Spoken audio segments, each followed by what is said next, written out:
Take you to Zimbabwe, where foreign white farmers who lost land under the Mugabe regime can now apply to get it back. The Zimbabwean government has also offered compensation to local white farmers who were forcibly removed. I'm joined now by Zenzele Ndebele, who's based in Bulawayo in Zimbabwe, for us for more on this. Thank you for your time. So, according to Finance Minister Mugabe, as well as the Agriculture Minister Anxious Masuka, in a joint statement, they both say that farmers who've had their land taken away from them can reapply to get it back, meaning what essentially? Yes, this is quite an interesting development because according to the statement, they are saying that foreign white farmers whose land was seized under the Robert Mugabe's fast-track land reform, they can apply to get the land back or be offered the place somewhere if they think that compensation is going to be difficult. You know, during the Mugabe era and during the government of national unity, there was a law which was formulated which actually said that some of the farmers whose land was protected by treaties between governments should be compensated for both the land and the assets, while other farmers should only be compensated for the developments that they've made. So the government signed a 3.5 billion compensation deal with white farmers, and obviously it could be the issue that they don't have the money. And also they are looking at the situation that production in Zimbabwe has gone down.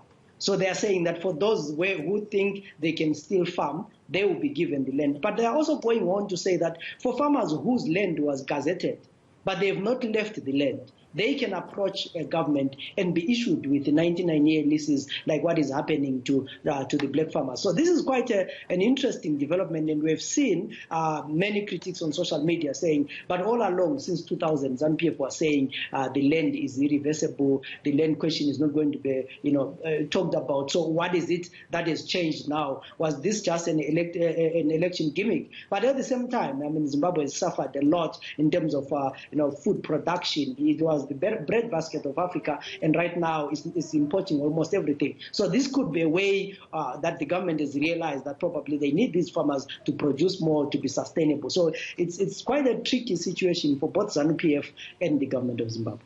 So this has divided opinion in Zimbabwe. What of the black beneficiaries who occupied that land immediately after the removals?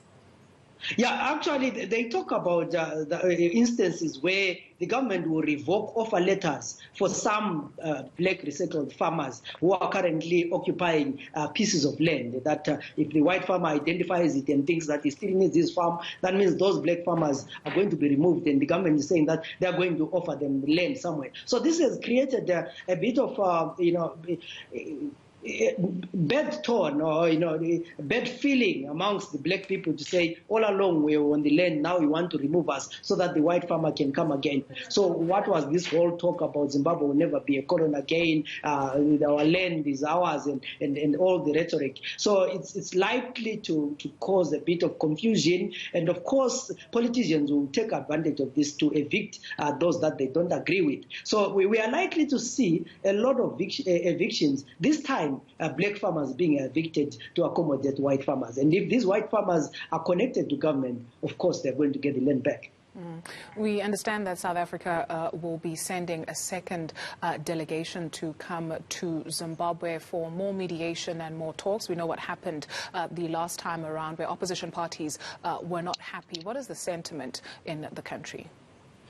Well, the welcome, I mean, people have welcomed the fact that the ANC in their NEC meeting actually recognized that there is a crisis in Zimbabwe, which for many people is what is interesting, because the government of Zimbabwe has been denying that there is a crisis. So we see it happening at two levels. The ANC is saying that they're going to engage with their counterparts in ZANU-PF, and then at the same time, the South African government is going to engage with the Zimbabwean government. So not really, I mean, not people that they expect anything to come out of this, but it's likely to put pressure on the Zimbabwean government to at least release the journalists like Hopewell who are in jail and other people who have been arrested, but also try to open up ways maybe to make sure that there is discussions between the opposition and the ZANU-PF government. Because one thing that is clear, and I think what many people agree, is that Zimbabweans need to talk to each other.